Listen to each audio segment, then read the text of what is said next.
Assalamualaikum warahmatullahi wabarakatuh.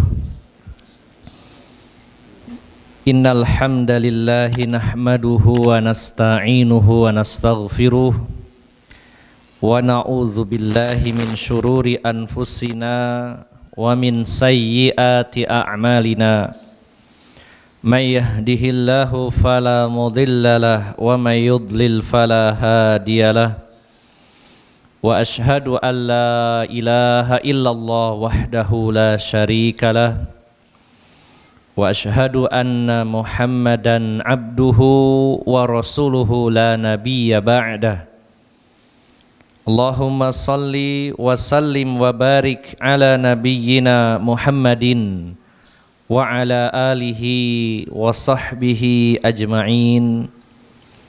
Ya ayyuhalladzina amanu taqullaha haqqa tuqatih wa la tamutunna illa wa antum muslimun. Ya ayyuhan nasu taqu rabbakumul ladzi khalaqakum min nafsin wahidah wa khalaqa minha zawjaha wa batha minhuma rijalan katsiran wa nisaa'a wattaqullaha alladzi tasaaluna bihi wal arham innallaha kana 'alaikum raqiba. Ya ayyuhalladzina amanu taqullaha wa qulu qawlan sadida yuslih lakum a'malakum wa yaghfir lakum dhunubakum wa may yuti'illaha wa rasulahu faqad faza fawzan 'azima. Amma ba'd. Fa inna asdaqal hadithi kitabullah wa khairal hadyi hadyu Muhammadin sallallahu alaihi wasallam wa syarrul umuri muhdatsatuha fa inna kulla muhdatsatin bid'ah wa kulla bid'atin dhalalah wa kulla dhalalatin finnar. Bapak-bapak dan ibu-ibu jamaah Masjid Imam Asy-Syafi'i yang dirahmati Allah Subhanahu wa taala, dan juga kaum muslimin, muslimat, mukminin wal mukminat dimanapun berada yang pada malam hari ini menyimak kajian ini secara online, yang juga semoga mendapatkan limpahan karunia Allah, limpahan rahmat Allah Subhanahu wa taala. Alhamdulillah, kita senantiasa bersyukur kepada Allah Subhanahu wa taala pada malam hari ini betul-betul atas pertolongan Allah Subhanahu wa taala yang telah menggerakkan hati kita sehingga kita memiliki niat dan semangat untuk hadir di majelis ilmu, niat dan semangat menyimak kajian ini, serta pertolongan Allah yang sudah meringankan langkah-langkah kaki kita untuk hadir di tempat ini. Semoga apa yang telah kita lakukan ini bagian dari usaha untuk menambah pahala di sisi Allah Subhanahu wa taala. Semoga Allah menerima amal ini dan sebagai pemberat di timbangan atau mizannya Allah Subhanahu wa taala, dan juga sebagai sarana untuk memperbaiki diri agar lebih baik lagi dari masa-masa sebelumnya.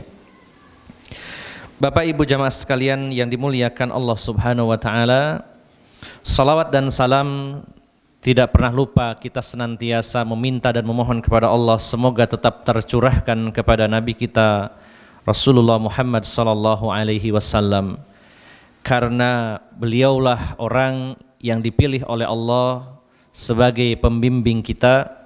Dengan jasa beliau kita mengenal Allah, dengan jasa beliau kita mengetahui tata cara ibadah, dengan jasa beliau kita mengenal sunnah, dan dengan jasa beliau kita bisa membedakan mana yang benar dan salah, mana jalan ke surga dan ke neraka. Semoga kita diberikan keistiqomahan dalam mengikuti jejak dan ajaran Rasulullah Muhammad sallallahu alaihi wasallam. Bapak-bapak dan ibu-ibu jamaah yang dimuliakan Allah Subhanahu wa taala, Pada malam hari ini kita sedang dalam usaha mempelajari salah satu bagian dari ajaran Islam yang juga merupakan bagian dari sisi kehidupan kita, yaitu tentang olahraga, yang tentunya secara umum manusia menjadikan olahraga ini bagian dari kehidupannya. Bahkan ada yang menjadikan olahraga itu menjadi betul-betul target akhir dari kehidupannya, atau mungkin olahraga itu menjadi cita-cita tertingginya di dunia ini, seperti seseorang yang ingin menjadi atlet dalam salah satu cabang olahraga. Tidak hanya menjadikan olahraga hanya bagian dari kehidupannya, tapi merupakan target utama dalam kehidupannya, sehingga hari-harinya dari kecil sampai meninggal yang dipikir, yang diurus, difokuskan semua energinya untuk satu bidang olahraga. Maka Bapak Ibu jamaah sekalian yang dimuliakan Allah Subhanahu wa taala, kita sebagai seorang muslim yang meyakini Al-Qur'an sebagai petunjuk, yang meyakini bahwa Rasulullah adalah manusia yang dipilih oleh Allah untuk memberikan bimbingan dan bagaimana menerapkan Al-Qur'an yang sebenarnya, maka dalam kehidupan kita berolahraga pun harus mengikuti panduan dari Al-Qur'an dan panduan dari sunnah Nabi SAW. Sehingga kalau kita sudah belajar mengetahui mana yang boleh dari olahraga itu dan mana yang tidak boleh, maka kita lanjutkan kesenangan kita dalam bidang olahraga yang dibolehkan, dan kita hentikan olahraga yang walaupun itu merupakan kesukaan kita. Inilah konsekuensi keislaman kita, karena makna Islam adalah al-istislam, artinya pasrah, berserah diri kepada Allah Subhanahu wa taala, al-inqiyad, tunduk patuh. Sehingga apabila terjadi benturan antara sesuatu yang kita cintai dengan ajaran Islam, kita harus rela dan ikhlas meninggalkan apa yang kita sukai kalau itu ternyata berbenturan dengan ajaran Islam. Para sahabat Nabi SAW sudah membuktikan bagaimana kekuatan iman mereka, sehingga ketika ada sesuatu yang bertolak belakang, bertentangan dengan ajaran Islam, mereka tinggalkan. Bahkan demi cintanya mereka kepada Allah, kepada Rasulullah SAW, mengalahkan kecintaan mereka kepada keluarganya kalau memang keluarganya itu tidak sejalan dengan ajaran Islam. Bagaimana logika kita akan berpikir, kok bisa seorang sahabat atau para sahabat itu berperang melawan keluarganya sendiri, terutama dalam peristiwa perang Badar? Seorang anak harus berhadapan dengan bapaknya, seorang bapak berhadapan dengan anaknya, seseorang berhadapan dengan kakaknya, dengan adiknya, dengan pamannya, dan di sana mereka karena perbedaan akidah dan saling bermusuhan, maka mereka saling bertempur, bahkan saling membunuh, dan ini bukan perkara ringan. Tapi para sahabat membuktikan bahwa kecintaan mereka kepada Allah dan Rasulnya dan cintanya kepada akhirat, kepada agama ini jauh lebih besar, jauh lebih tinggi daripada kecintaan mereka kepada keluarganya, kepada kerabatnya kalau memang itu bertentangan dengan ajaran Islam. Maka bukti keislaman kita itu bukan hanya kita bersyahadat, bukan hanya kita sholat dan syariat-syariat yang lainnya, tapi dibuktikan dengan ketundukan kita untuk meninggalkan perkara-perkara yang tidak bersesuaian dengan Islam, walaupun itu kita sukai. Maka nanti kita akan belajar bersama bagaimana pandangan Al-Quran dan Sunnah Nabi SAW tentang beberapa olahraga yang bisa jadi itu adalah bagian dari hobi dan kesukaan kita, bahkan mungkin profesi kita ternyata bertentangan dengan Islam, sehingga kita harus berganti dengan jenis olahraga yang lain yang sesuai dengan ajaran Islam. Begitu pula setelah kita ngaji dan berusaha memperbaiki diri, maka sebelum terlanjur kita punya anak-anak yang mungkin di antara anak kita itu ada yang hobi olahraga. Kita cek dulu olahraganya apa. Apakah bersesuaian dengan Islam atau bertentangan dengan Islam? Maka ini harus disetting dari awal sebelum terlambat. Karena kalau sudah kadung hobi dan sudah sangat mendalam di bidang tertentu dari olahraga itu, maka lebih sulit untuk melepaskannya. Maka dari sekarang, kalau memang terlihat ada bakat-bakat dari anak-anak kita yang suka kepada olahraga, kita sebagai orang tua arahkan, beri pengertian, kita support kalau olahraga itu bersesuaian dengan Islam, dan kita tutup pintu-pintu ketika olahraga itu bertentangan dengan ajaran Islam. Nah, sebelum itu semua tentunya kita harus berilmu, kita harus belajar bersama-sama bagaimana pandangan Islam berkaitan dengan olahraga, khususnya dengan ketangkasan. Bapak-bapak dan ibu-ibu jamaah sekalian yang dimuliakan Allah Subhanahu wa taala, pada beberapa pertemuan yang sudah kita lalui dalam mengkaji kitab Al-Furusiyah Al-Muhammadiyah, kita sudah mengawalinya dengan membahas bagaimana olahraganya Rasulullah SAW, baik itu olahraga beliau berupa lomba lari atau berlari dan juga para sahabat, kemudian termasuk olahraganya adalah menunggang kuda, menunggang onta, kemudian juga gulatnya Rasulullah dan para sahabat, dan juga memanahnya Rasulullah dan para sahabat. Kemudian pertemuan berikutnya kita sudah membahas kemarin tentang bagaimana peristiwa taruhannya Abu Bakar As-Siddiq dengan orang-orang musyrikin Mekah ketika menghadapi situasi politik antara dua negara adidaya, yaitu Persia dan Romawi. Ini sudah kita bahas, yang pada intinya supaya tidak lupa bahwa Abu Bakar pernah menantang orang-orang musyrikin Mekah untuk taruhan terkait peperangan yang terjadi antara bangsa Persia dengan bangsa Romawi, di mana bangsa Persia adalah kaum paganis, penyembah berhala berupa api, yang ini cocok dengan orang-orang musyrikin Mekah. Dan orang-orang Romawi adalah penganut agama Nasrani yang merupakan bagian dari ahlu kitab yang tentunya lebih dekat dengan Islam daripada orang-orang Persia, sehingga kaum muslimin memberikan dukungan atau pro kepada Romawi, sementara orang musyrikin Mekah pro kepada Persia. Di awal orang-orang Persia mendapat kemenangan. Kemudian karena Allah berfirman di dalam surat Ar-Rum, ya, dan ketika ayat itu turun, maka Abu Bakar menantang orang-orang musyrikin Mekah bahwa beberapa tahun ke depan akan dimenangkan oleh Romawi pertempuran di antara mereka, dan ditantang oleh orang musyrik, kalau apa yang dikatakan oleh Tuhanmu dan Nabimu itu benar, ayo kita taruhan, siapa yang benar akan mendapatkan uang. Maka Abu Bakar membuat taruhan dengannya. Pada awalnya Abu Bakar memutuskan 3 tahun. Maka Rasulullah mengatakan tambahkan jumlah tahunnya, tambahkan nominalnya taruhan. Maka ditambahkan oleh Abu Bakar dan ditambahkan juga tahunnya. Karena dalam Al-Quran kalimatnya adalah bid'i sinin, beberapa tahun, di mana bid'in ini biasanya antara 3 sampai 9. Maka Abu Bakar memutuskan di tahun yang ke-6. Dan ternyata menanglah Romawi setelah beberapa tahun kalah, dan menanglah Abu Bakar dalam taruhan ini. Maka pada ujung pembahasannya kita sudah membahas bahwa bagaimana hukumnya tentang taruhan seperti Abu Bakar ini. Apakah dibolehkan kalau sekarang kita melakukan taruhan seperti itu? Ya.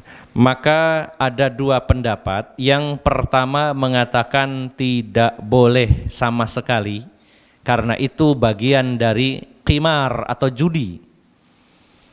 Dan hukum bolehnya itu sudah dihapus dengan hadis Nabi yang diriwayatkan Imam Abu Dawud dan Tirmidzi, di mana Rasulullah bersabda, la sabaqa illa fi thalathin, tidak boleh mengambil hadiah atau taruhan, ya, dalam perlombaan olahraga atau dalam perlombaan apapun kecuali 3.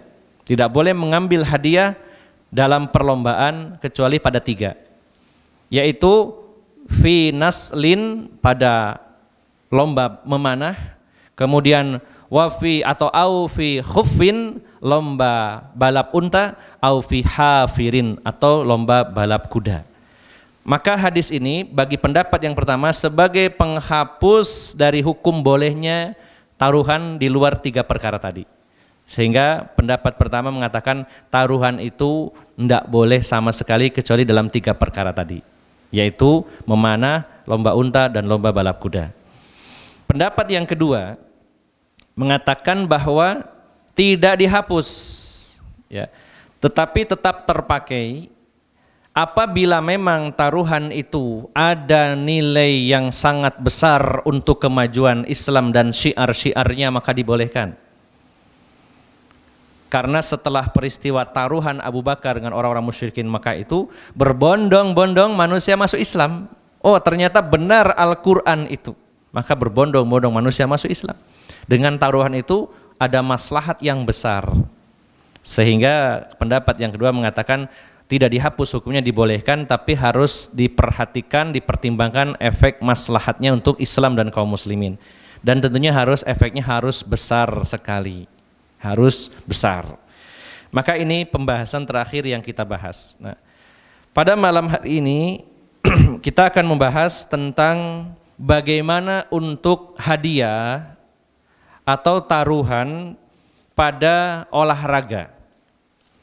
Memang pada kitab ini Imam Ibnul Qayyim Al-Jauziyah rahimahullah membahasnya satu persatu dengan olahraga-olahraga yang termasuk bagian dari persiapan jihad, yaitu lari, kemudian gulat, balap unta, balap kuda, dan memanah. Beliau bahas satu persatu bagaimana lari, bagaimana gulat, bagaimana lomba unta, bagaimana lomba kuda, dan bagaimana memanah, dan dibahas tentang hukum berlomba serta hadiahnya. Namun Bapak Ibu jamaah sekalian, agar kita mudah memahaminya, kita bahas secara umum dan secara rinci, sehingga bisa kita ambil satu kesimpulan nantinya mana olahraga yang dibolehkan dan tidak, dan mana olahraga yang boleh ambil hadiahnya dan mana yang tidak. Nah, Bapak Ibu jamaah sekalian yang dimuliakan Allah Subhanahu wa taala, kita mendapatkan karunia dari Allah berupa Al-Qur'an. Al-Qur'an yaitu petunjuk kita.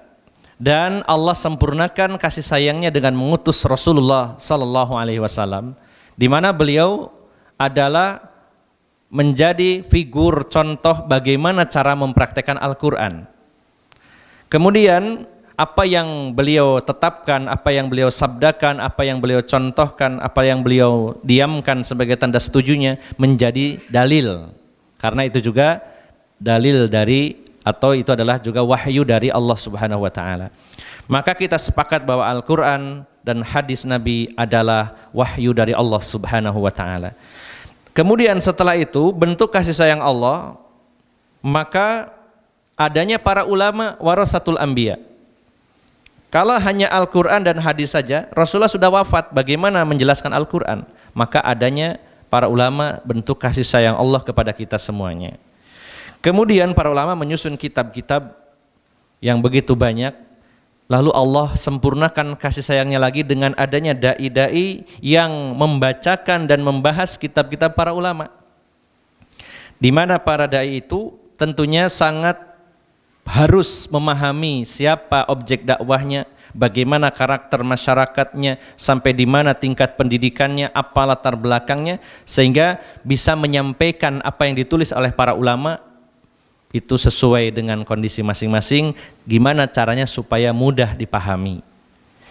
Maka walaupun di hadapan saya ada kitab Al-Furusiyah Al-Muhammadiyah, saya akan coba untuk merangkumnya, sehingga mudah-mudahan harapannya saya dan penjenengan semuanya bisa mudah memahaminya dan mudah mengamalkannya. Bapak Ibu jamaah sekalian yang dimuliakan Allah Subhanahu wa taala, yang pertama kita lakukan klasifikasi pembagian jenis olahraga menurut Islam. Ada 3 jenis olahraga dalam pandangan Islam. Yang pertama olahraga itu olahraga yang dibolehkan atau olahraga yang masyru' yang disyariatkan dan boleh mengambil hadiah atau taruhan darinya. Saya ulangi, yang pertama olahraganya boleh dan mengambil hadiah atau taruhannya boleh. Ini yang pertama. Yang kedua, olahraga yang dibolehkan tapi tidak boleh ngambil hadiah dari pertandingan atau perlombaannya. Tidak boleh ngambil hadiah dan taruhannya. Ini yang kedua ya. Yang ketiga, olahraga yang tidak boleh sama sekali walaupun tidak diambil taruhan atau hadiah. Olahraganya sendiri sudah tidak boleh. Inilah 3 poin yang harus kita pahami. Saya ulangi supaya tidak lupa. Yang pertama, olahraganya dibolehkan dan boleh mengambil hadiah atau taruhannya. Yang kedua, olahraganya boleh tapi tidak boleh ngambil hadiahnya. Yang ketiga, olahraga yang sama sekali tidak diperbolehkan dalam Islam walaupun tidak ada hadiah dan taruhannya. Bapak Ibu jamaah sekalian yang dimuliakan Allah Subhanahu wa taala. Kita bahas yang pertama dulu. Olahraga yang dibolehkan kemudian boleh mengambil hadiahnya. Nah, para ulama sepakat bahwa olahraga yang berkaitan dengan jihad fisabilillah ini jelas masyru' disyariatkan. Ya. Pertama, kita belum bahas hadiah atau taruhannya dulu ya, tapi dari sisi hukum olahraganya. Yang pertama, para ulama sepakat bahwa olahraga yang ada kaitannya dengan jihad fisabilillah, maka olahraga itulah yang disyariatkan. Bahkan bukan hanya dibolehkan, tapi sangat dianjurkan, bahkan ada yang sampai dalam taraf diperintahkan. Apa dasarnya diperintahkan? Kita tahu bahwa hukum i'dad adalah wajib. Sebagaimana Allah berfirman, wa a'iddu lahum mastata'tum min quwwah, dan persiapkan diri kalian untuk menghadapi mereka dengan segala kekuatan yang kalian sanggupi. Kalimat a'iddu ini adalah fi'il amr, perintah. Dalam kaidah fiqhiyah, al-aslu fil amri al-wujub, asal dari perintah adalah wajib. Kalau tidak ada qarinah, tidak ada yang memalingkan dari status kewajibannya kepada sunnah, maka hukum asalnya adalah wajib. Maka kalau pintu perang belum terbuka, jihad fisabilillah dengan makna perang belum terbuka, maka kewajiban i'dad tidak akan pernah gugur sepanjang masa. Kita wajib selalu mempersiapkan diri, baik secara keimanan maupun secara fisik. Maka apabila mempersiapkan diri itu wajib, maka bagian-bagian dari olah fisik itu menjadi wajib. Sehingga olahraga-olahraga yang ada kaitannya secara langsung dengan jihad fisabilillah itu disyariatkan, bukan hanya dibolehkan tapi dianjurkan, bahkan diwajibkan. Nah, apa saja? Ya kita sudah membahasnya pada pertemuan yang lalu. Di antaranya yang ada kaitannya langsung dengan jihad fisabilillah adalah al-aqdam, yaitu lari. Lari ini dalam peperangan sangat penting sekali. Apakah dalam rangka mengejar musuh atau menghindari musuh, karena kita berstrategi. Mundur tidak boleh, lari dipahami jangan lari dari medan perang. Saya tak belajar lari, nanti kalau terjadi perang biar larinya paling cepat dalam rangka kabur. Ini langkah jurus langkah 1000, bukan itu. Tapi mundur dalam rangka berstrategi, misalkan menjebak musuh atau ingin bergabung dengan pasukan yang di belakang, maka ini sangat penting. Kalau dalam peristiwa perang itu namanya mengejar dan dikejar, itu sesuatu yang pasti. Ya, dan tidak selalu ada kendaraan yang dinaikin atau ditunggangi, ya, pasti akan lari. Ya, karena ada wilayah-wilayah yang mungkin kendaraan tidak bisa menjelajahinya, harus dengan kaki kita. Maka lari ini dan jalan ya atau lari ini sangat vital keberadaannya dalam persiapan jihad fisabilillah. Ya, subhanallah, luar biasa. Apalagi larinya ini dengan beban yang berat. membawa senapan, taruhlah bawa senapannya dia sebagai sniper, membawa senapan SPR-3 yang beratnya kurang lebih 19 kilo. Itu belum bawa granatnya, pelurunya, perbekalannya. Apalagi kalau seluruh tubuhnya penuh dengan seluruh perlengkapan perang, itu sangat berat. Topinya saja dari baja. Ya, berapa bobotnya yang dia harus bawa dan harus lari. Ya, karena kita lari hanya membawa sepatu dan celana sama baju saja kadang sudah nggak kuat, apalagi membawa beban yang berat. Maka ini betul-betul berkaitan dengan jihad fisabilillah. Yang kedua yaitu musara'ah, yaitu gulat atau skill bela diri. Ini sangat penting dalam sebuah pertempuran. Bahkan walaupun adanya alat-alat tempur yang canggih, kemampuan bela diri tetap harus dimiliki. Ya, buktinya seluruh tentara di seluruh dunia, walaupun pakai senapan, walaupun pakai roket, pakai tank, mereka tetap wajib latihan bela diri pastinya. Karena ada kalanya pertempuran secara langsung. Ya, dalam teori perang modern, walaupun satu wilayah hancur lebur dibomi dengan pesawat, dengan drone, ya, atau dengan artileri jarak jauh, dengan roket, walaupun hancur lebur, kalau pasukannya belum menginjakan kaki di wilayah tersebut, belum disebut menguasai. Coba tanyakan sama para tentara Kopassus. Ya. Walaupun satu negara dibombardir habis, tapi kalau pasukan yang menyerang itu belum menginjakan kakinya di wilayah itu, belum disebut menguasai. Dibom nuklir hancur, selesai, walaupun kalah luluh lantah, tapi belum dikuasai kalau nggak datang ke situ. Maka ada kalanya saat bertemu dengan pasukan musuh, jarak dekat, apalagi pelurunya habis, pasti bela diri yang diandalkan. Maka ini ada kaitannya dengan jihad fisabilillah. Kemudian yang ketiga, tadi kita sudah bahas, yaitu menunggang unta dan menunggang kuda. Ini sifatnya fleksibel dalam setiap zaman, tergantung kendaraan tempur yang dipakai apa. Semakin banyak kendaraan tempur yang dikuasai, maka semakin bagus. Ya. Termasuk kuda maupun unta, walaupun hari ini ada sepeda motor, ada mobil tempur, ada tank, ada panser, ya, atau ada pesawat sekalipun, ada kalanya masih dibutuhkan, bahkan sering dibutuhkan. Ya. Karena wilayah-wilayah yang nggak bisa dijangkau dengan kendaraan bermotor bisa dijangkau dengan kuda misalnya, ya. Bahkan sampai hari ini pun pasukan-pasukan elit sekelas Kopassus masih pastinya punya kuda, ya. Saya juga dulu pernah, bapak saya punya kuda, bekasnya kuda tentara, itu artinya tentara punya kuda. Padahal sudah afkir, ya, sudah tidak dipakai karena dianggap sudah tidak standar. Itu kalau saya pakai sama orang tua saya, itu standarnya jauh di atas kuda-kuda dokar lainnya, luar biasa. Itu sudah yang nggak kepake, padahal kudanya bagus, luar biasa. Maka kepenguasaan untuk menunggang atau mengendari kendaraan tempur ini bagian dari jihad fisabilillah. Termasuk juga tentunya memanah dan juga semua senjata yang sifatnya melontarkan. Apakah itu rudal balistik jarak jauh antar negara, ataukah roket-roket jarak menengah atau jarak dekat, kemudian mortir, meriam, atau juga bisa jadi pelontar granat, senapan, dan semua jenis senjata yang dilontarkan. Ini bagian dari bagian dari jihad fisabilillah. Maka pertama, olahraga yang langsung ada kaitannya dengan jihad fisabilillah bukan hanya boleh, tapi sangat dianjurkan, bahkan diwajibkan. Ini yang pertama. Lalu bagaimana dengan hukum mendapatkan hadiah atau taruhan dalam olahraga-olahraga tersebut? Olahraga yang dimasyru', yang disyariatkan.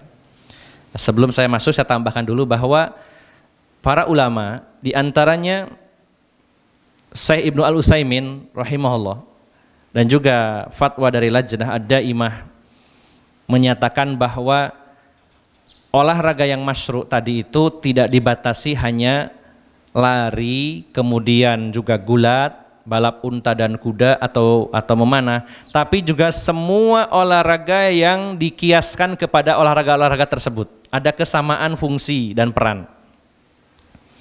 Seperti misalkan tadi gulat, Maka bisa kita kiaskan juga atau analogi lainnya adalah kepada bela diri yang lain. Apakah itu pencak silat, karate, aikido, jiu-jitsu, tifan, ya, kemudian Wing Chun dan lain-lainnya. Selama tidak ada pelanggaran syariat di dalamnya. Maka sama hukumnya dengan gulat tadi. Ya, harus juga diambil atau dipilih dari salah satu olahraga bela diri itu. Termasuk juga dengan tadi olahraga yang sifatnya menunggang. Kalau tunggangan itu ada kaitannya dengan jihad lalu dibuat perlombaan, maka juga dibolehkan. Termasuk yang masyru', yang disyariatkan. Bahkan para ulama memasukkan perlombaan yang sifatnya sebenarnya bukan olahraga tapi dalam kaitannya dengan jihad, ya, terutama jihad bil hujjah, jihad dengan hujjah, dengan dalil, termasuk di dalamnya adanya skill, kemampuan untuk bertanding, berlomba dalam hafalan Quran. Ini masuk bagian yang disyariatkan karena bentuk jihad juga. Jadi tidak hanya selalu olahraga, termasuk lomba hafalan hadis, lomba pidato bahasa Arab dan lain-lainnya. Atau ada yang ada kaitannya dengan jihad, di antaranya dalam bidang dakwah, lomba bikin poster kajian misalkan begitu ya, lomba bikin logo-logo dakwah. Ini bagian dari jihad juga, sehingga cakupannya cukup luas. Ya. Nah, baru kita bahas bagaimana hukum dari lomba-lomba yang disyariatkan tadi, bagaimana hukum mengambil hadiahnya atau mengadakan hadiah serta taruhannya. Bapak Ibu jamaah sekalian yang dimuliakan Allah Subhanahu wa taala, yang pertama adalah bahwa 3 lomba yang disebutkan dalam hadis Nabi SAW jelas itu dibolehkan mengambil hadiah dan taruhannya. Sebagaimana tadi hadis dari riwayat Imam Tirmidzi, Abu Daud dan lain-lain meriwayatkan hadis ini, yaitu la sabaqa illa fi thalathin, tidak ada lomba kecuali dalam 3. Artinya tidak boleh mengambil hadiah dalam lomba atau taruhan dalam lomba kecuali 3 lomba, yaitu fi naslin, memanah, yang kedua yaitu fi khuffin, yaitu lomba unta, dan fi hafirin, yaitu lomba berkuda. Nah, maka tiga olahraga ini jelas boleh ngambilnya hadiah atau taruhannya. Nah, sebelum kita lanjutkan dulu, mungkin ada bayangan terus bentuk hadiahnya seperti apa, taruhannya apa, mana yang boleh, mana yang tidak. Sebelum kita lanjutkan, Bapak Ibu jamaah sekalian yang dimuliakan Allah Subhanahu wa taala, ada 3 model hadiah, ya, atau taruhan dalam lomba-lomba. Apakah lomba itu olahraga yang disyariatkan ataupun yang tidak? Itu ada jenisnya, diantaranya 3. Yang pertama, hadiah itu berasal dari sponsor atau panitia atau dari pemerintah, baik dari harta pribadinya maupun dari baitul mal. Intinya dari orang yang berada di luar peserta lomba, baik sponsor, panitia, atau mungkin ada orang kaya yang punya duit, silakan lomba, saya kasih hadiah yang menang. Maka para ulama ijma sepakat kalau olahraganya yang masyru', yang disyariatkan, kita kan sedang membahas poin 1 ya, olahraga yang masyru', yang disyariatkan. Maka kalau olahraganya yang disyariatkan seperti tadi, ya, yang saya sebutkan tadi, maka hadiah yang jenis pertama dari panitia, sponsor, dari pemerintah, dari seorang donatur, maka ini dihalalkan dan dibolehkan. Semua sepakat para ulama. Ini yang pertama. Yang kedua, kalau itu pertandingan, ini bukan perlombaan, pertandingan artinya ada 2 kubu, baik perorangan maupun grup ya. Pokoknya ada dua kubu. Maka ada salah satu yang memberikan taruhan, yang satunya tidak. Jadi misalkan ada lomba gulat atau misalkan berkuda, hanya 2 pesertanya. Walaupun lomba tapi 2 orang, 2 kubu, ya 2 tim. Maka salah satunya menawarkan, kalau kamu menang bisa mengalahkan saya akan kasih hadiah senilai 1 juta rupiah. Maka kalau yang lawannya menang akan diserahkanlah uang ini, maka ini boleh dan halal. Salah satu dari pesertanya yang menawarkan hadiah. Kalau yang menang ternyata yang menawarkan hadiah, maka dia tahan hartanya, tidak diberikan tentunya. Nah, ini dibolehkan. Para ulama sepakat. Yang ketiga, hadiahnya adalah dari semua peserta atau dari dua kubu yang bertanding. Maka ini jatuh pada qimar, yaitu jatuh pada judi. Tidak boleh. Misalkan ada dua kubu, ini ada dua orang berlomba kuda, dua-duanya menyiapkan hadiah, digabungkan. Siapa yang menang akan mendapatkan hadiah gabungan tadi, maka ini termasuk judi, yaitu qimar, tidak boleh. Termasuk juga kalau kita lomba walaupun itu lomba yang disyariatkan dalam olahraga, lalu kita membayar pendaftaran dan uangnya semuanya atau sebagainya untuk hadiah, maka ini termasuk judi. Ya, jadi misalkan tulisannya memang infak gitu ya, infak 100.000 ya. Dan ternyata hadiahnya diambil misalkan 50%-nya dari situ, yang lainnya untuk operasional dan lain-lain, maka ini diharamkan, baik sebagian kecil atau separuhnya atau semuanya. Maka kalau itu dari peserta, hadiah itu hukumnya judi. Ada yang meringankan berdasarkan hadis, walaupun sebagian ulama mendhaifkan hadis ini, yaitu adanya muhalil. Muhalil itu yang menghalalkan. Jadi ada dua orang bertanding, dua-duanya membawa hadiah. Misalkan saya mau lomba balap kuda dengan Abah Mahmud. Abah Mahmud mengeluarkan uang 5 juta karena duitnya banyak misalkan ya. Saya 500.000, digabungkan 5.500.000. Nah, yang menang akan dapat itu. Maka akan jadi halal kalau ada orang ketiga tapi nggak ikut urun. Misalkan Pak Bang Hendra ikut, jadi bertiga, tapi nggak ikut urun. Maka kalau Bang Hendra yang menang, maka uang itu diserahkan semuanya. Kalau yang menang salah satu dari saya dan Pak Mahmud, maka masing-masing menahan uangnya. Itu dihalalkan. Ini sebagian ulama mengambil pendapat itu, walaupun sebagian lagi mengatakan hadisnya adalah hadis yang dhaif. Tapi insya Allah yang lebih rojih adalah dibolehkan dengan berdasarkan hadis Nabi SAW. Jadi ini jenis hadiahnya Pak ya. Dan kita masih membahas tentang olahraga yang masyru'. Olahraganya boleh, ngambil hadiah dan taruhannya boleh. Maka harus dicatat dulu taruhannya seperti apa dulu, hadiahnya seperti apa dulu. Kalau sponsor dari panitia, dari pemerintah, dari donatur boleh. Kalau dari salah satu peserta ya yang tadi salah satunya menyediakan hadiah, maka boleh. Kalau semua memberi hadiah dan digabung, maka ini adalah unsur judi, kecuali kalau ada menjadi yang muhalilnya tadi ya. Kemudian Bapak Ibu jamaah sekalian yang dimuliakan Allah Subhanahu wa taala, kalau dibolehkan mengambil hadiah atau taruhan dengan taruhan yang tadi tentunya yang dibolehkan, bukan yang judi, itu pada 3 olahraga saja, yaitu naslin memanah, kemudian khufin yaitu balap unta, dan hafir yaitu balap kuda. Bagaimana dengan olahraga masyru' yang lainnya seperti lari, gulat ya, apalagi ya tadi, lari dan gulat yang belum masuk dalam hadis yang 3 tadi. Nah, akan saya kutip dari kitab Al-Furusi ya. Imam Ibnu Qayyim, Isa ya, langsung adzan ya. Saya baca sedikit lagi ya. Faslun fa'ammal musabaqatu bil aqdam. Adapun perlombaan lari, tentang hadiahnya bagaimana, tentang taruhannya. Fattafaqal ulama'u ala jawaziha bila iwadin.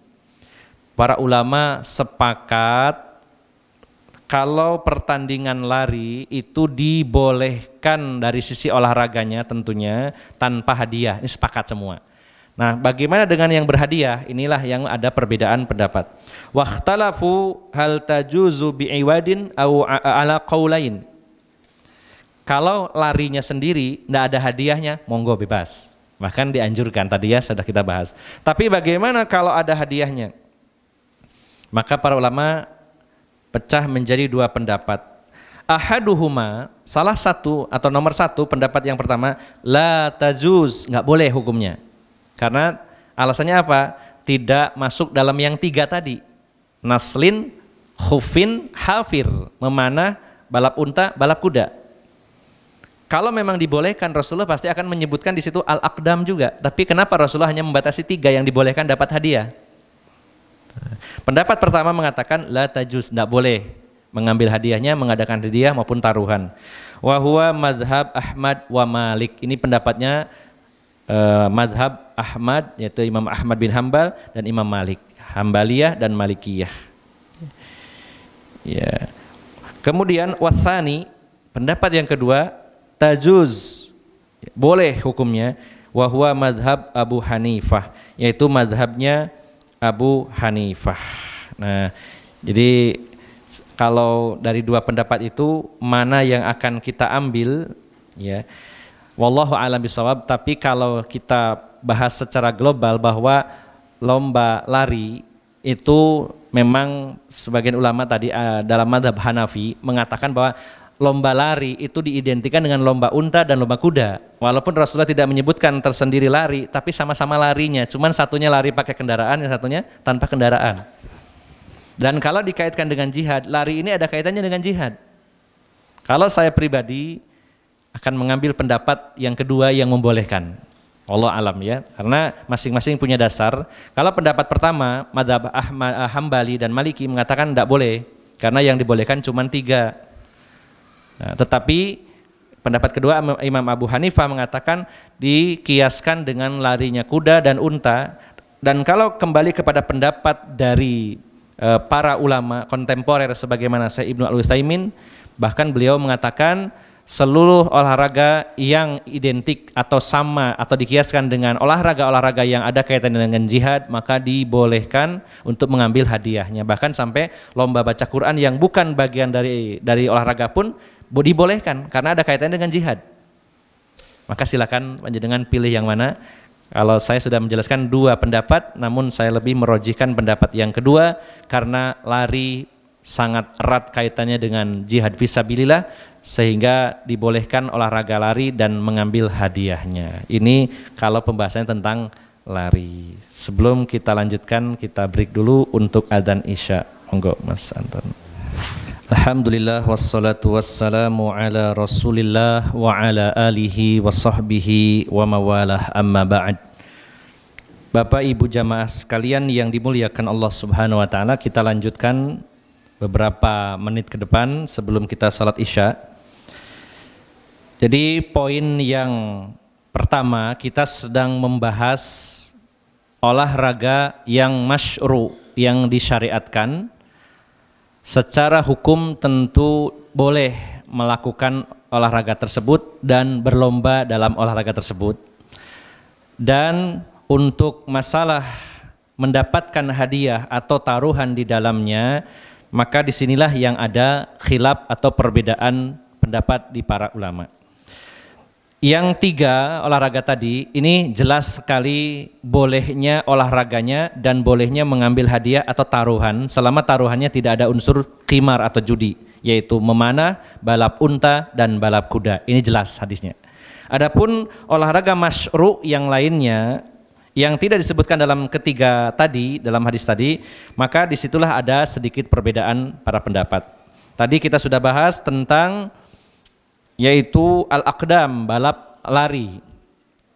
Sebagian ulama mengatakan tidak boleh ada hadiah atau taruhan di dalamnya, sebagian membolehkan. Saya lebih merojihkan Allah alam yang membolehkannya karena itu adalah bagian dari olahraga mendukung jihad fisabilillah. Nah, kemudian kita lanjutkan lagi. Wa ammas sira, bagaimana kalau lombanya itu lomba gulat? Kita sedang membahas hadiah ya, bukan boleh tidaknya olahraganya, karena jelas boleh ya, masyru'. Ini yang dibahas oleh Imam Ibnu Qayyim adalah bagaimana kalau itu gulat.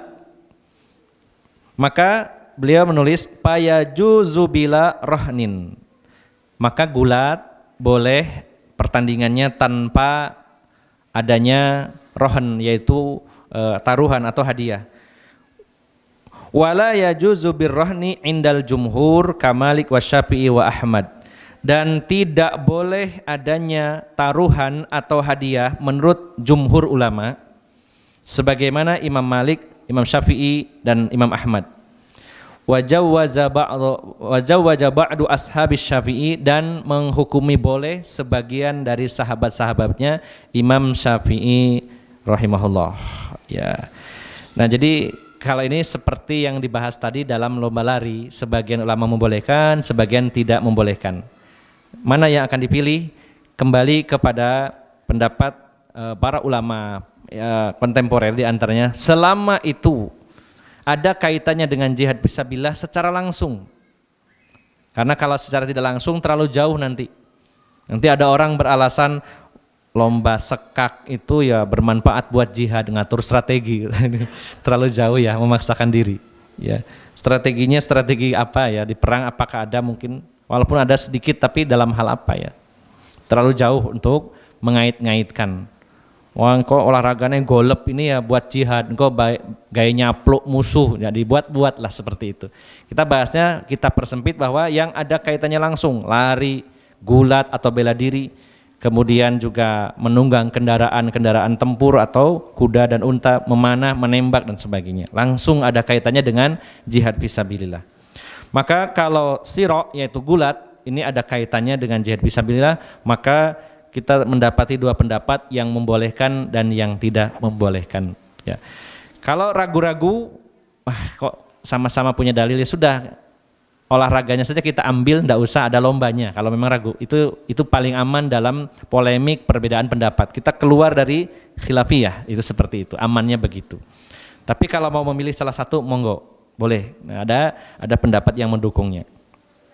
Ada tambahan di sini. Wa ammas sibahah, bagaimana lomba berenang, mengambil hadiah di lomba renang. Fala yajuzu birrahni inda al-jumhur. Ya. Wa fi jawaziha wajhun li ashabis Syafi'i. Ya. Jumhur ulama mengatakan renangnya boleh, bahkan dianjurkan, tapi mengambil atau ada hadiah atau ada taruhan dalam renang ini kata jumhur ulama tidak boleh. Nah, tetapi sebagian dari sahabat-sahabat Imam Syafi'i membolehkannya. Jadi tidak jauh beda dengan pembahasan tentang lari, kemudian gulat atau bela diri, termasuk renang atau menyelam dan sebagainya. Maka kalau saya simpulkan bahwa olahraga-olahraga yang masyru', yang disyariatkan, 3 olahraga jelas itu bolehnya mengambil hadiah atau mengadakan hadiah atau taruhan.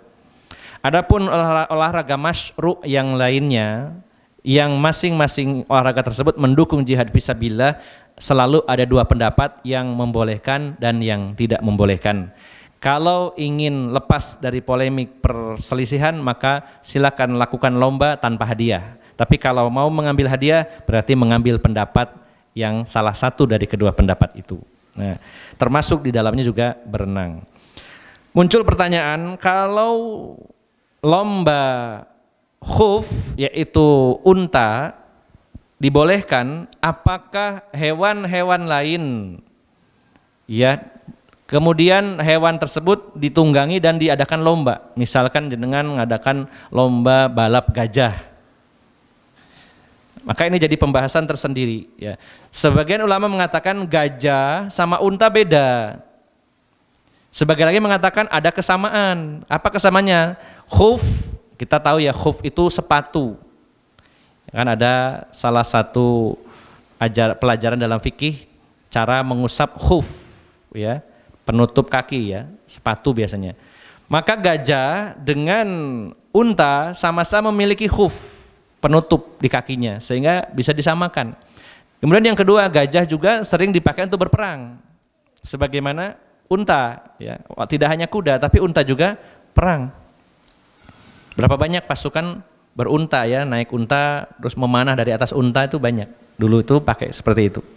Bahkan kita mengenal ada peristiwa perang Mauqiatul Jamal atau Ma'rakatul Jamal, yaitu perang Jamal, perang unta, di mana Ummul Mukminin Aisyah radhiyallahu anha menunggangi kuda waktu itu, unta ya.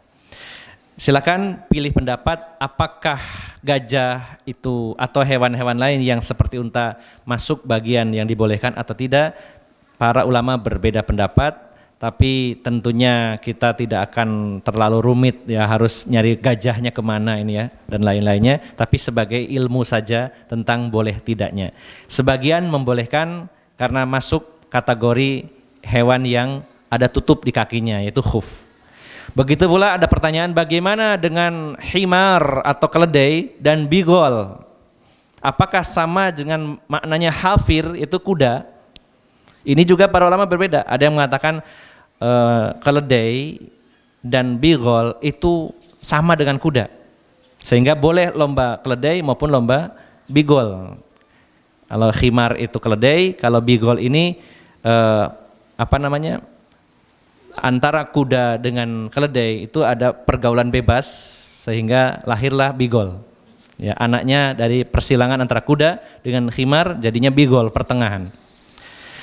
Sebagian ulama mengatakan bigol maupun khimar ini sama dengan kuda, sebagian mengatakan tidak sama. Ya, mau ditarik kemanapun namanya khimar dan bigol nggak akan pernah sama dengan kuda. Ya, bahkan dikenal di kalangan bangsa Arab, ya orang tidak biasa bertempur itu menggunakan keledai atau menggunakan bigol. Ya, walaupun bisa jadi ada yang memakai tapi tidak umum ya, yang biasanya yang paling digunakan pastinya adalah khoil, yaitu kuda perang. Bahkan kudanya saja kuda yang khusus karena tidak semua kuda bisa diajak bertempur. Pastinya kuda yang terlatih.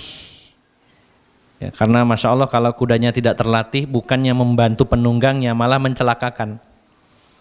Dibacok musuh, kudanya ya tidak bisa ngimbangi, ya malah kena terus. Walaupun orangnya ahli berpedang, kalau kudanya tidak bisa dikendalikan atau tidak biasa diajak bertempur akan sulit. Ya. Makanya dulu kita sudah membahas tentang perlombaan kuda di zaman Rasulullah, ada kategorinya, kuda perang sama kuda yang tidak dipakai perang, dibedakan. Ya. Wallahu a'lam bishawab, apakah khimar maupun keledai disamakan dengan kuda, para ulama khilaf di sini. Namun Bapak Ibu jamaah sekalian, pada intinya saya simpulkan saja bahwa olahraga yang masyru', yang dianjurkan dan disyariatkan karena ada kaitannya dengan jihad fisabilillah, maka yang tiga itu betul-betul boleh untuk adanya hadiah dan taruhan, yaitu memanah, balap unta dan balap kuda. Yang lain-lainnya adalah mengkiaskan kepada tiga tadi. Termasuk juga olahraga masyru' yang lainnya kalau ada kaitannya dengan jihad fisabilillah, walaupun ada perbedaan pendapat ulama tentang boleh tidaknya mengambil hadiah dan taruhan, maka kita ambil salah satu pendapat dengan satu kata, yaitu olahraga tersebut sama-sama dikaitkan dengan jihad. Maka kalau saya lebih memilih membolehkannya daripada sulit-sulit kita memilah dan memilih, karena secara global para ulama pun memasukkan lomba baca Quran, lomba baca hadis saja dibolehkan mengambil hadiah, apalagi yang langsung kaitannya dengan olah fisik tersebut. Ini poin yang pertama, olahraga yang masyru' yang disyariatkan sekaligus dibolehkan mengambil hadiahnya. Yang kedua, kita tadi sudah membahas bagaimana olahraga yang dibolehkan, apakah olahraga yang dibolehkan tapi tidak boleh mengambil hadiahnya. Nah, disinilah memang agak cukup panjang karena olahraga-olahraga yang dibolehkan itu banyak, tetapi tidak semuanya ada kaitannya dengan jihad fisabilillah. Ya. Kalau dipaksa-paksakan akhirnya ada kaitannya juga seperti tadi. Tapi yang dimaksud para ulama adalah ada kaitannya langsung dengan jihad fisabilillah. Sehingga disinilah kita tidak cepat-cepat menyimpulkan hukum sebuah olahraga sebelum kita tahu pasti apakah olahraga tersebut ada kaitannya dengan jihad atau tidak. Contoh saja, kalau tadi yang masyru' kan jelas, yaitu lari, kemudian gulat, kemudian memanah, kemudian balap unta, balap kuda, ini masyru'. Nah, selebihnya adalah olahraga lain yang semisal dengan yang tadi disebutkan. Hanya gulat, bukan hanya gulat saja, termasuk cabang-cabang bela diri yang lainnya masuk ke dalam kategori yang gulat tadi. Sehingga kalau ditanya bagaimana hukumnya olahraga seperti misalkan pertandingan karate, pertandingan kungfu dan sebagainya, maka ini masuk ke dalam kategori gulat tadi yang sudah kita bahas. Ya. Atau termasuk juga memanah, misalkan bagaimana dengan lomba menembak dan sebagainya, sama. dimasukkan ke dalam dikiaskan kepada olahraga-olahraga yang masyru'. Nah, yang jadi pertanyaan adalah olahraga yang dibolehkan tapi bukan yang masyru' dan bukan yang ada kaitannya atau dikiaskan dengan masyru'. Di sana banyak olahraga yang dibolehkan tapi yang jadi masalah adalah mengambil hadiahnya. Apa saja contohnya? Misalkan bulu tangkis, tenis meja, pingpong ya, kemudian sepak bola, lomba futsal, semuanya olahraga-olahraga yang dibolehkan, mubah, ya, dimubahkan, ya, selama tidak ada pelanggaran di dalamnya. Di antaranya para ulama menjelaskan satu, ya, tidak membuka aurat, jelas, jangan sampai main futsal walaupun laki-laki kelihatan pahanya, ya, dijaga auratnya. Yang kedua, olahraganya di situ tidak ada musik-musiknya. Kemudian juga olahraga tersebut tidak menyibukkan diri dari zikir kepada Allah, dari ibadah, dan bukan jadi sesuatu yang pembiasaan. Para ulama mengatakan olahraga yang mubah, bukan yang masyru' ya tadi ya. Kalau yang mubah saja itu syaratnya adalah tidak melanggar aturan Allah dengan cara membuka aurat, termasuk juga tidak menjadikan kebiasaan harus selalu begitu, menyibukkan diri dalam bidang itu sehingga melalaikan. Termasuk juga dilarang adalah adanya fanatisme kepada klub masing-masing sehingga terjadilah perpecahan. Ini juga dilarang. Crash ya, satu masjid Imam Syafi'i ada 3 klub futsal, ya, gara-gara sering bertanding di lapangan, ada yang sakit hati dan sebagainya, jadi hizbinya itu muncul. Nah, itu dilarang. Dalam olahraga pun ada yang namanya asobiyah nantinya. Dilarang. Maka olahraga-olahraga yang mubah artinya boleh dilakukan, ini yang jadi pembahasannya adalah bolehnya mengambil hadiah atau tidak. Ya. Kalau kita mengaitkan dengan yang adanya jihad, pastinya tadi dibolehkan menurut sebagian ulama. Nah, sekarang pertanyaannya adalah kita harus rinci satu persatu olahraga itu. Sepak bola, apakah ada kaitannya dengan skill berjihad atau tidak? Karena kalau dikaitkan akan selalu ada. Oh, ada, kan futsal itu lari-lari. Lari kan tadi maksudnya lari juga. Agak sulit di sini saya menjelaskan. Kalau kita merujuk kepada fatwa asatidzah kita dinamanya Ustadz Erwandi, Ustadz Abdullah Tuasika, beliau menyimpulkan bahwa olahraga-olahraga yang mubah itu silakan berolahraga tapi tidak usah ada hadiahnya.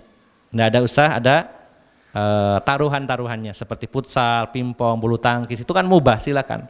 Tapi tidak usah ada pertandingan yang ada hadiahnya di sana. Nah, teman-teman yang futsal. Tapi kalau ada, wah ini Ustadz kan ada kaitannya dengan jihad. Yang ada kaitannya dengan jihad saja, selain yang 3 tadi, di situ masih khilaf para ulama.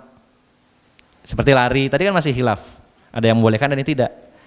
Berenang, gulat, ya, itu saja masih perbedaan pendapat. Kalau yang ini olahraganya bukan langsung olahraga yang kaitannya dengan jihad, maka sebaiknya silakan olahraganya tapi tidak usah mengambil hadiahnya atau taruhan di dalamnya.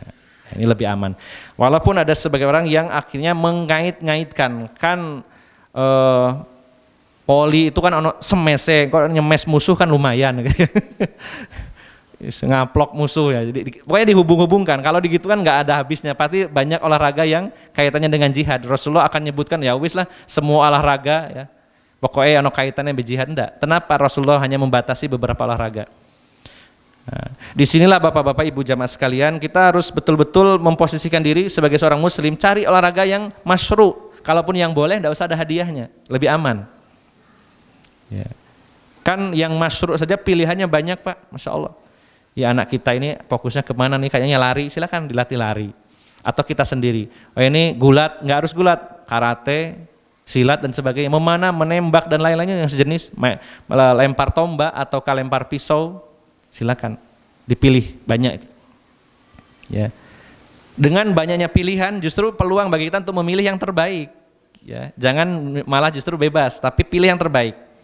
Sehingga yang pertama masyru' dibolehkan karena mendukung jihad dan bolehnya mengambil hadiah. Yang kedua hanya dibolehkan saja olahraganya dan juga berlomba di dalamnya, tapi jangan ada hadiah-hadiahnya, tidak ada taruhannya. Ini yang kedua.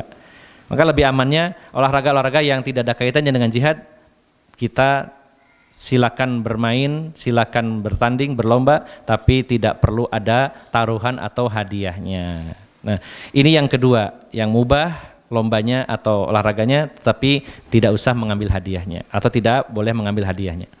Nah, yang terakhir, yang ketiga, yaitu olahraga yang diharamkan, ya, walaupun tidak ada taruhan di dalamnya, ya. Di antaranya sebagian ulama menulis beberapa olahraga. Di antaranya olahraga tinju. Kenapa? Karena ada sifat memukul muka, melukai, ya. Di situ para ulama mengatakan jangan, kalau tinju sudah cari bela diri yang lain. Ya silakan kalau latihannya saja, ya, tapi latihannya nggak hanya samsak, ya, mesti ada orangnya. Kalau tinju itu diterapkan untuk berperang, pastinya silakan, ya, memukul musuh bahkan membunuhnya, bukan hanya melukai, membunuhnya, targetnya membunuh. Tapi masalahnya kalau hanya untuk olahraga itu dilarang, ya, karena memukul wajah. Termasuk juga di dalamnya gulat bebas, ya, karena gulat di zaman Rasulullah itu hanya membanting, ya, siapa yang jatuh dia yang kalah, bukan gulat sampai moncrot-moncrot wajahnya disikut, ya, didengkul dan sebagainya. Nah, maka bela diri yang seperti itu kita tinggalkan, ya. Termasuk juga para ulama menyebutkan kalau di situ lombanya adalah lomba bukan olahraga orangnya tapi adu hewan. Nah, ini memang gak ada kaitannya dengan olahraga, ya, tapi hewannya yang diadu. Nah, jelas ini kali ini nggak boleh, ya. Kasihan hewannya, ayam diadu, jangkrik diadu, apalagi yang diadu, ya. Yang dibuat supaya berkelahi. Nah, termasuk permainan-permainan dadu, ya, ini para ulama mengatakan tinggalkan, ya, seperti main ular tangga, ludo, monopoli, itu juga banyak yang melalaikan biasanya gitu. Jadi permainan itu pada dasarnya secara asal itu bagian dari muamalah sebenarnya, tapi harus kita lihat dulu di sana adakah yang jatuh kepada keharaman atau yang melalaikan dan tidak ada manfaatnya sama sekali untuk Islam dan kaum muslimin, kita tinggalkan saja. Bahkan manfaatnya buat refreshing, cek pikiran nggak sumpek, nah itu biasanya jadikan alasan. Padahal pilihan yang lain banyak sebenarnya. Ya, kalau alasannya refreshing, cari yang lain, yang ada manfaatnya, gitu, ya. Domino, gitu, ya. Kalau sekak ini memang para ulama masih hilaf, tapi pendapat yang lebih kuat adalah sebaiknya ditinggalkan, ya. Main permainan catur, ini juga sangat-sangat melalaikan, ya. Saya punya seorang kerabat itu main catur, saya heran bisa 2-3 hari itu nonstop. Jadi siapin kopi, saya heran sampai malam saya lihat main terus. Kok kuat sekali, ya. Apalagi kalau sudah kalah menang, penasaran siapa yang jadi pemenangnya. Terus aja, sangat melalaikan. Ya. Maka Bapak Ibu jamaah sekalian, pilihan untuk kita melatih fisik kita, olahraga itu sangat banyak sekali, maka kita prioritaskan yang masyru', yang disyariatkan, dan kalaupun yang mubah, yang dibolehkan, maka kita silakan ambil, kita lakukan, tapi jangan ada hadiah atau taruhan. Ini yang terbaik tentunya. Dan kita belum membahas secara spesifik yang lebih banyak dibahas oleh Imam Ibnu Qayyim, yaitu tentang memanah. Ini yang paling banyak pembahasannya, namun kita masih membahasnya secara universal, secara global.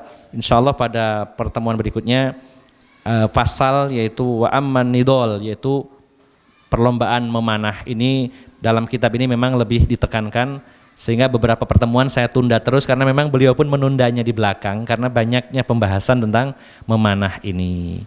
Demikian Bapak-bapak dan Ibu-ibu jamaah sekalian yang dimuliakan Allah Subhanahu wa taala. Sebelum saya tutup, saya rangkum supaya tidak lupa bahwa olahraga itu terbagi menjadi 3. Yang pertama yang masyru', disyariatkan, sehingga dibolehkan olahraga tersebut sekaligus bolehnya mengambil hadiah atau taruhan, terutama 3 olahraga yang disebutkan dalam hadis. Adapun yang selainnya kalau masuk dalam masyru', maka salah satu pendapat mengatakan bolehnya mengambil hadiah dan taruhan. Yang kedua olahraga yang mubah tetapi tidak usah atau tidak boleh mengambil hadiah atau taruhannya. Dan yang ketiga olahraga yang dilarang. Mari dari 3 kesimpulan ini kita pilih olahraga yang terbaik tentunya, dan usahakan kita punya salah satu atau lebih dari olahraga-olahraga itu agar fisik kita kuat. Atau bisa divariasi, silakan dipilih. Kalaupun misalkan memanah, ambil panah. Kalau divariasi dengan olahraga yang lainnya, misalkan menembak atau melempar pisau atau tombak dan sebagainya, itu juga dipersilahkan. Yang penting tentunya di negeri kita ada aturan-aturan yang tidak boleh dilanggar, ada hukum positif yang berlaku, hendaknya kita patuhi karena ini juga untuk kemaslahatan kaum muslimin dan supaya tidak terjadi fitnah. Jangan sampai niatnya untuk jihad fisabilillah, belum jihad sudah dijebloskan ke dalam penjara gara-gara melanggar undang-undang yang ada di negara ini. Demikian Bapak Ibu jamaah sekalian yang dimuliakan Allah, semoga bermanfaat dan mohon maaf atas segala kekurangan. Aqulu qauli hadza wa astaghfirullaha li wa lakum wa akhiru da'wana anil hamdulillahi rabbil alamin. Subhanakallahumma wa bihamdika asyhadu an la ilaha illa anta astaghfiruka wa atubu ilaik. Wassalamualaikum warahmatullahi wabarakatuh.